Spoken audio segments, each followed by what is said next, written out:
Hello, and welcome to the Global Luxury Real Estate Mastermind with me, your host, Michael Valdez.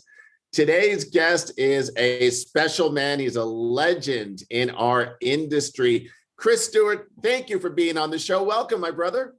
Thank you, Michael. Appreciate it, brother. So great to be with you as always. Oh my gosh, there is so much to unravel with you. You have over 25 years experience in real estate and finance and technology. You were the former CEO of Berkshire Hathaway Home Services. You're the current president of Place, but we're going to get to all of that right now. But for the sake of the audience, can you just give us a little bit about your background? We're going to dive deep. So just how you got started in the industry. You bet, buddy. You bet. Absolutely. And thanks again for the opportunity. So, as you said, I started my career more than 25 years ago in technology and enjoyed that, did that for many, many years. And then actually just kind of got an entrepreneurial fire burning inside of me and left the technology space and started a mortgage company from scratch. We have quickly transitioned that into a mortgage banking platform. We did $6 billion in origination, our third full calendar year in business, sold that organization and jumped over to the brokerage side of the business and joined an up and coming brokerage that had been founded a few years prior to me joining. And together, part of the leadership, largest real estate brokerage in the United States. That got Berkshire Hathaway's attention.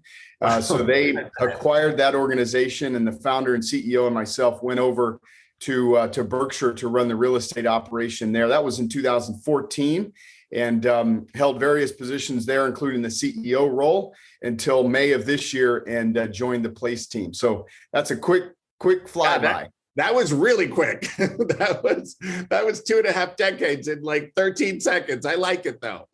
Yeah. Let's start unwrapping. So you started in technology, but not just some technology. I mean, you were at Oracle, and that was amazing. So tell me a little bit about that, but more importantly, tell me the skill set that you think you called upon for yourself to go from technology to what was then fintech, really, when you moved over to Paramount Equity. Tell me about that part of it, because this is a long legacy to unwrap. Yeah, for sure. So, it was interesting, Michael. I didn't really have I wish I could say that I had some grand strategic plan and had all the foresight to know what impact technology would have on the world's economy.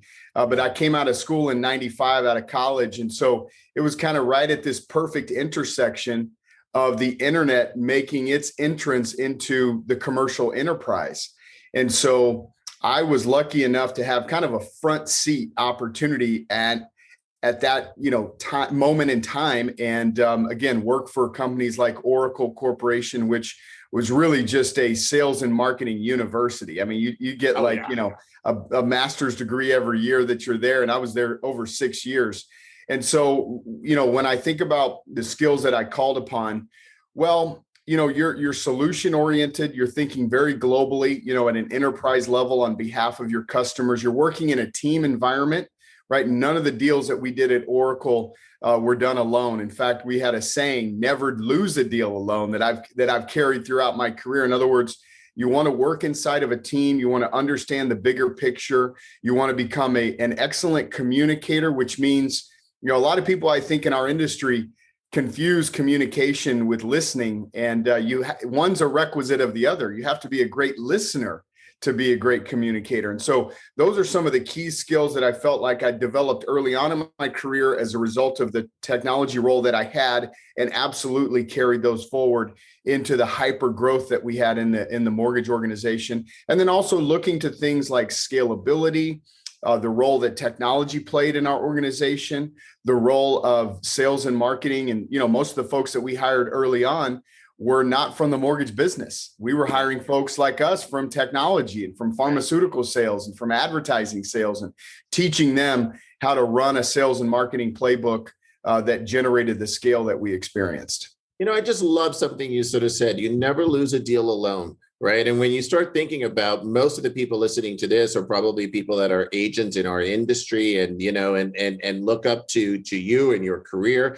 And that's really something that is incredible, because most of the agents early on, when you first come into the business, you just sort of think it's you, right? I'm going to go and change the world. I'm going to go and do this. It's sort of like, but the second that somebody realizes that you can't do this by yourself, you have to have that team around you, that shifts. So I think that was so important for you to sort of mention that.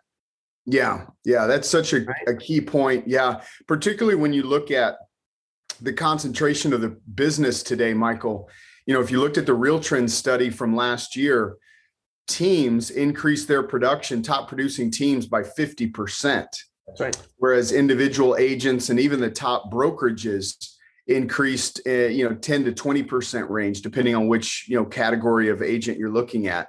So it is a testament to the idea that a team will always outperform an individual, particularly in this business. And as the competitive landscape begins to change in the industry, where you've got big single branded companies like the Zillows, the Redfins, the Open Doors, the consumer is going to start to expect on the part of their agent more diversity in skill set, more diversity in experiences, more diversity in deliverables and service provided.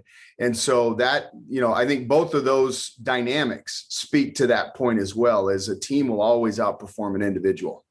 It's almost a disservice for a new agent coming into the market now, because this is not a real market where you just need to step in and you just take orders on sales.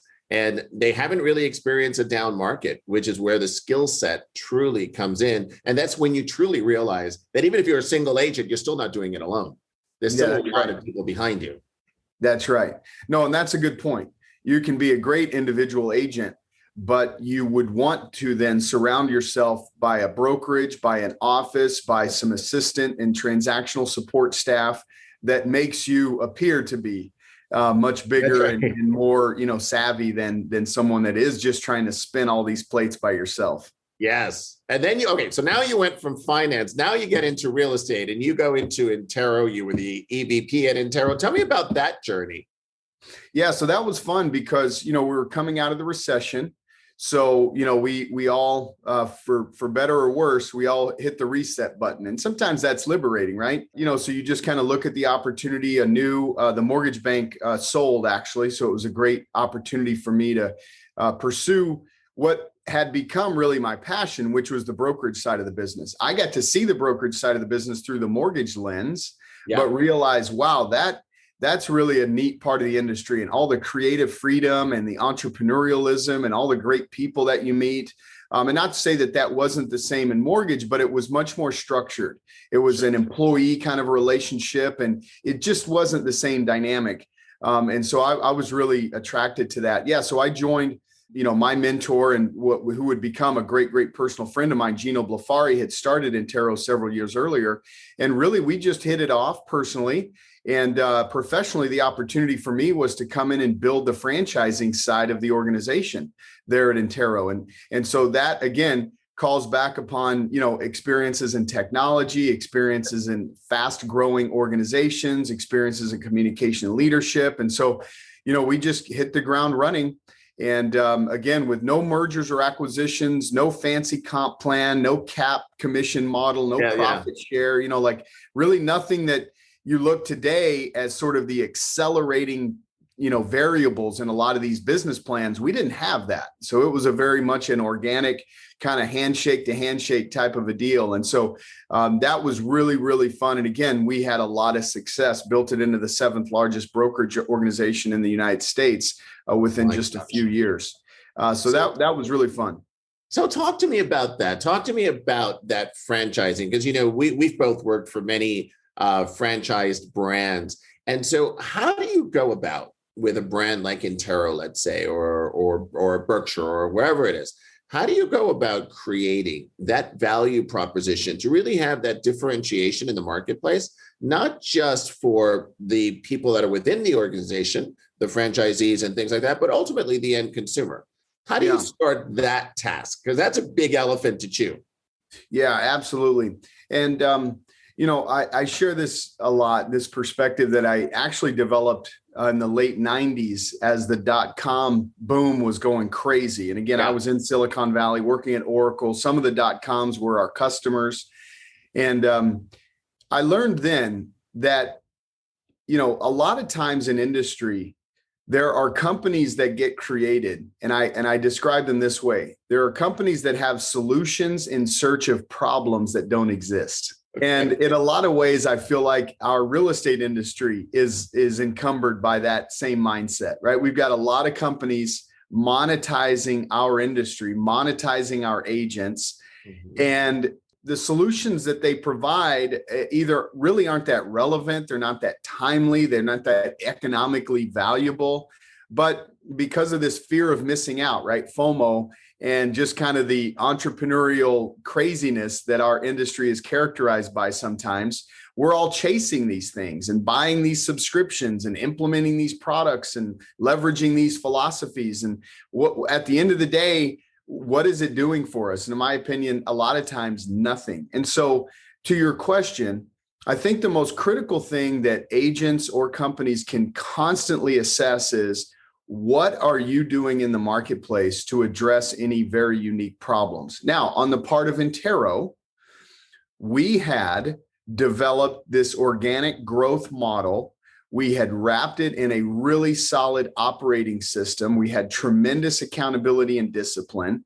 And our value proposition to the franchisees was, hey, if you want to build an organic brokerage and you want to do it in a way that is financially beneficial to you, in other words, no caps and rev shares and things that really aren't that beneficial to the franchisee, right, the owner, broker owner, but others in the value chain, then that's who we were attracting. So we were going after small to medium size existing brokerages or top producing agents who wanted to start their own, and then allowing them to plug in directly to what we were doing as though they were one of our company owned stores. And that was a really unique value proposition because most of the franchisors at that time didn't either own their own shops, so they couldn't leverage their operating systems the same way, or if they did, they didn't create that one team, one heartbeat kind of a feeling the way that we did. So, so I would just always encourage to answer the question is really understand who is your customer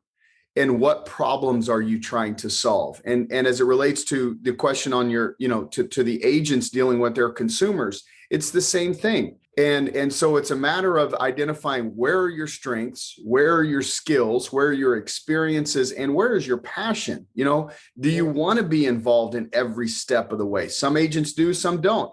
I've got a lot of top producing agents that I still work with, mastermind coach with, and some of them say, look, I tell my buyers my skill is my negotiation. I'm not going to show you all these properties. Yeah. And you know what? That works for them. And they represent buyers very successfully and generate a lot of referral business off of it, but they do not show property. So it's just, I think a lot of times in this industry, agents are consumed with copycat. Yeah. And they see success and they want to emulate and model success. And there's to a degree that's okay. But at some point, you really got to be authentic and genuine to what you're great at. And then go find clients that value that, because as we know in this industry, there is a client persona for every type of, agent skill and experience. Some value a deep history and a lot of experience and closed deals. Others are okay to work with their cousin's neighbor's, niece that just got licensed. I mean, it's the craziest thing, but that's just the reality. So just always encourage agents to really think about, who are you in the marketplace and what problems are you solving? What experiences are you bringing to the table? And I think that's so important when you start sort of thinking about 1.3 million agents that are a part of NAR, right? And that's just the United States. And you start sort of thinking about that, somebody has to really define their why, right? Somebody really needs to sort of say to a consumer, this is why you should work with me, because there's a lot of other choices out there. And that's right. That is, and I love the one team, one heartbeat. I love that. That's awesome. Yeah, that was big. And that was for us. Now, when I transitioned to Berkshire, therein again is a totally different sort of profile. We're looking for big, established regional brokerages. They're looking to grow through acquisitions. They're looking for capital. They're looking to be a part of a global network for referral and relocation. So those were things, again, that we felt like in some areas we could be very unique and differentiated. In other areas, we're kind of checking the same boxes all the other big franchisors were checking. So then it becomes a situation of relationships, and it becomes a situation of, hey, I'm in this market, I'm in the Boston market, and every other major franchisor has brands and companies that are here. You don't. So now it's just an opportunity white space conversation. So it's just, again, just trying to figure out what uniquely do you bring. And sometimes it's market to market. Sometimes it's company size that determines, where and how you fit and what value you bring. And so it's just a matter of, from a leadership standpoint, being flexible and open-minded enough to realize what all the tools that you have in the tool belt, and then bringing, the right one to the job, so to speak. I love that. And you were such a strong part of that brand. That's such a great global brand. And you were so associated, and your passion was, and you still have it, Chris. It's like, we've sat on panels together, and it's sort of like your passion is always something that precedes you. And it's always fun to see you, because that is, you live where you are. And so you were so much a part of that Berkshire Hathaway story. And it's really beautiful to see what you left as a legacy and now what you've transitioned into with Place. And I would love to hear about Place. And now you're back to that real estate technology space. Tell me what Place is for the sake of the audience, and how this journey has continued now. Yeah, I love it. And yeah, I think, if you're not going to, if you're not going to make it personal, and you're not going to put your own passion and interest and love into it, it's probably not going to be that great, or you probably won't be that great at it, And that's so right. Every ounce of love that I poured into my roles there at Berkshire were genuine, authentic. I have nothing but the best memories and experiences and relationships coming from that. However, as I looked at my own personal journey and what I wanted to do and be inspired to do with most of my time, that was work with the top producing agents. And how could I personally be involved in an organization that made more of an impact specifically with that community? And it's not like we ignored that community at Berkshire. It was just my role running the franchise was several layers removed from how I could specifically impact the top producers. And that's really what I found at Place. Obviously, I wasn't looking, but as the opportunity presented itself and I understood the model better and better over time, it was clear that this would be my next role and where I wanted to, focus my passion and energy. And so what is Place? Well, let me sort of address the dynamics in the marketplace. Again, problems in search of solutions, right? Here's the problems that I see. Top producers, for the most part, and again, I'm just making some general statements, obviously, here. This is not a catch-all. But generally speaking, top producers, I find, even if their GCI is growing, their income revenue is growing, a lot of times their net income is staying the same. Why? Because they're bumping their heads against ceilings of attracting talent, retaining talent, what to pay the talent, what is my organizational design and business strategy, who do I hire when and what do I pay them, how do I get them productive, whether it's my operations staff or my producers, my sales agents on my teams. What is the technology, right? What is the underpinning technology, and how does that integrate to support my business? And the reality is, all of these things are constantly changing variables in a top agent's business that require them to spend a lot of their time and money, and consequently leads them to remaining on that hamster wheel of production. Sure. So I see them not earning more net income, even if their GCI is growing. I see them unable to step away from production long-term. I see them unable to create equity in their business that actually creates a saleable asset at some point down the road. I see them unable to create the financial independence. I mean, some of the top producing agents in the industry, I mean, they're making millions of dollars a year, are still unfortunately living check to check, deal to deal. And that is heartbreaking for me, because I recognize the talent, the work ethic, the sacrifice that these folks exhibit. And so I'm saying there is a better way. And when I look at the business of a top producing agent, I really distill it into 5 key areas. Number 1 is their production system. Number 2 is their attraction and development systems. Number 3 is their organizational and business strategy, who to hire, when to hire them, how to get them productive, what to pay them, what do they do. Number 4 is my financial management infrastructure. That is where you focus on expense management, profit maximization, wealth creation. And number 5 is the integrated technology that's really needed to deliver all of the other 4 operating systems. So today, for the most part, agents are left to assemble those 5 key operating systems by going out and contracting with a maze of vendors. They've got product vendors, coaching vendors, technology vendors. And guess what? Those vendors don't care if those top producing agents achieve their ultimate financial goals. They're not looking at their bottom line. They don't care if they're making more money. They don't care if they're developing financial freedom and wealth and independence. And you know what? Those vendors don't need to do that. But some of those vendors don't do much, right? They're solutions in search of a problem that doesn't exist. Right. And so what I found at Place is, through the combined efforts of more than 20 years in the business, we have incubated the only fully integrated end-to-end operating platform that brings all 5 of those operating systems into play for top producing agents. So we're seeing our customers, our Place customers, when they come on the platform, they're not incrementally increasing. They're exponentially increasing their production, their agent attraction and retention, their agent productivity, their profitability. Most of our operators operate at a greater than 30% net operating income. So it just speaks to the way that the industry, in my opinion, must evolve to better serve the very top producing agents and teams in the industry, which again are, as we're seeing in the results, beginning to soak up more and more of the industry's production. That is amazing. Look at you with your, like, the passion rings true, Chris. This is like amazing. I love this. That's extraordinary.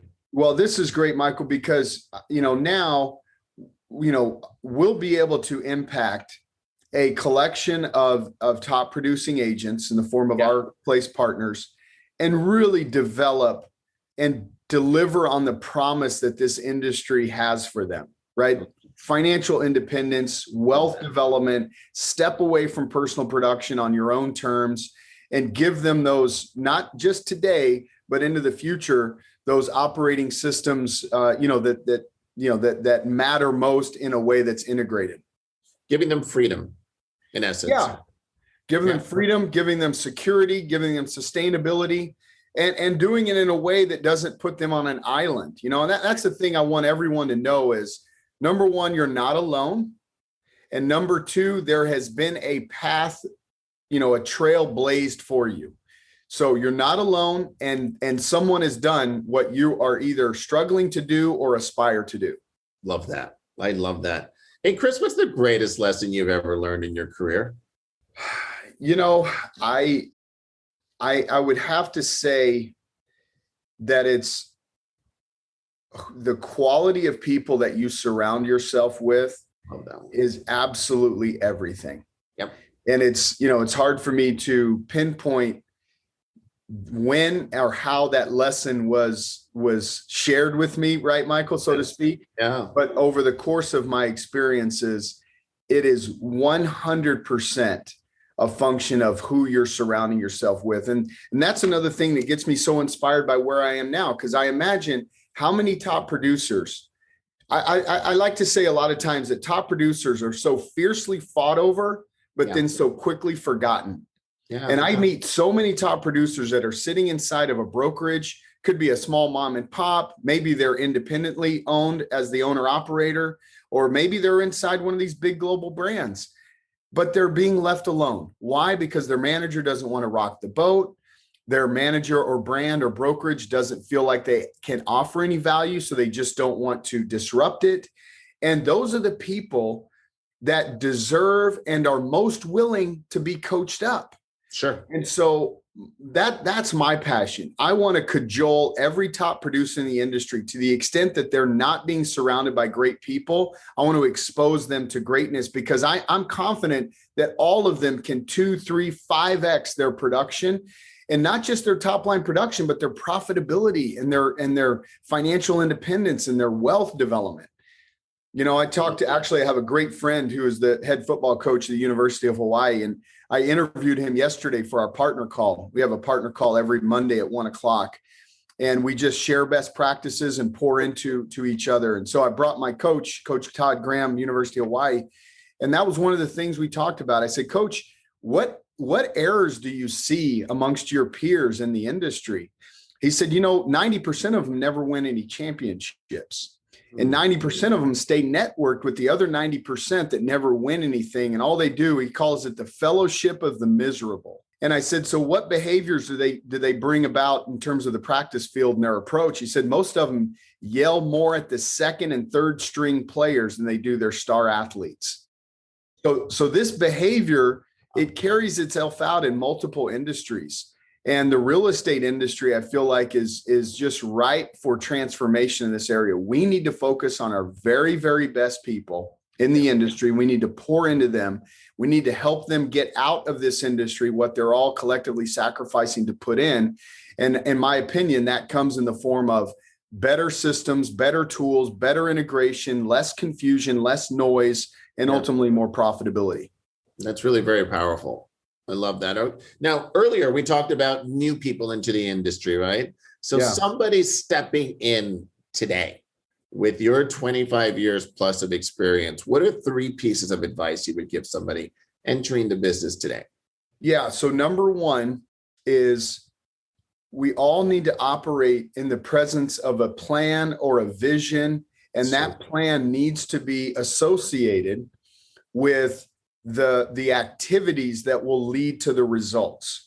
So many people come into this business and they're focused on the finish line. And that is the wrong mentality. It's a recipe for short-term failure and burnout. And so one of the things we've done very successfully throughout my career is wrapped our operating models into the 4 disciplines of execution.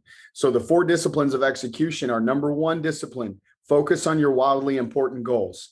Fewer goals, not more goals. Number 2 is act on the lead measures. It doesn't matter to read the scoreboard after the game. Did you prepare? Did you train? Did you study, right? It's the lead measures that result in the scoreboard. Number 3 is create a compelling scoreboard. You have to see what you're tracking. And the lead measures are new contacts, new appointments, new showings, right? These are the leading indicators of tomorrow's success. So if I'm focused on my lead measures, then I create a compelling scoreboard to allow me to keep my score every day or week. And number 4 is develop a great culture and discipline of accountability. So going back to my first imperative, you have to visualize the success that you want to create, reverse engineer what are the leading measures, leading activities that you need to be focused on. Make sure that you can see and report those, not just to yourself, but an accountability partner. So number 2 is you've got to work inside of an organization that's going to push you and challenge you and give you the requisite tools, technology, website, presentation tools, and some people around you that motivate you. And I would say the third thing is, if you have some key skill deficiencies, in other words, if you're not a great presenter, if you're not a great communicator, if you're not a great analytical relative to understanding the market and how to even develop a basic CMA, these are requisite skills that you must develop to have any level of success in this business. And be honest with yourself. If you don't have those, go join a team. Go join some people that are going to, cover up those gaps and give you glasses to those blind spots. until you can stand on your own, and then create the next chapter in your business plan. So those would be the three things: clarity in your purpose and your vision, and understanding how to get that stuff done in terms of the activities and behaviors. Surround yourself with some basic support, basic leadership at your local office level. And then if you've got some really key skill set deficiencies or experience blind spots, join a team. You have such an open heart. What you gave was gold just now. And that is, I mean, that's amazing information for anyone with your lens coming in. That was really generous. Thanks for that. Absolutely. And so, all right. So what advice would you give your 10-year-old self from your lens today? That's always a big question. I think, because there's so much obviously that I would, change or do better or do more of. Here's what I would probably say to my professional self is I should have never left technology. Why? Because the longer you do something, the better you become at it, the deeper your relationships, the richer and more deep, your experiences and perspectives. And so that would, now, do I regret it? No, but I think that I just feel like that I would have been more successful had I stayed in one area of the business. It's not like I didn't like it, right, or wasn't successful at it. I really enjoyed it, and I was very successful at it. And so why do I share that with your audience is because for most people in this business, whether you're new or maybe at some kind of a peak in your current trajectory in the career, you've got to stick with it. That next level of success is a function of maybe just surrounding yourself by one additional person, maybe just implementing one level of accountability in how you're approaching the business today, maybe just having one level of discipline to your lead measure activities, your business development activities, maybe being one more degree disciplined around some of that could create a transformational change for your results. And so just want to encourage everyone, regardless of where you're at, if you're having any sort of resistance or frustration, is just stick with it. I was inspired last night by one of the swimmers on the Olympic team that said, and so many, actually, the swimmer, they chronicled the swimmer, but there were actually two gymnasts earlier this week that both said that they wanted to quit 3 years ago. And so this human emotion of how we deal with obstacles and resistance and challenge in our lives and in our business is perfectly natural. So I would say you have some frustration or you're dealing with something in the business right now. You know what it's called? Natural. Don't think too much about it. Keep pressing and just stick with it. I love that. I have one final question for you. So in your book of life, what is this chapter called? I would say maybe leverage. Oh, nice. I like that. Yeah. Yeah, I think we really have an opportunity here at Place to build a really substantial organization within the industry. And I think that with that, there'll be a lot of opportunity for all of the folks that are associated with us in our related businesses. And who knows, an IPO or an acquisition, I don't know, the sky's the limit really with what's possible. And so I want to make sure that I'm helping everyone understand how those possibilities can develop leverage for them and their families and their professional, careers long-term too. So that'd be the one word chapter title. Love it. Love it. Chris Stuart, thank you so much, my friend. You are such an amazing leader in our industry. It was so generous of your heart to sit down and share so candidly and so pointedly with the audience your success and really your point of view. I really appreciate it. Thank you so much, my brother.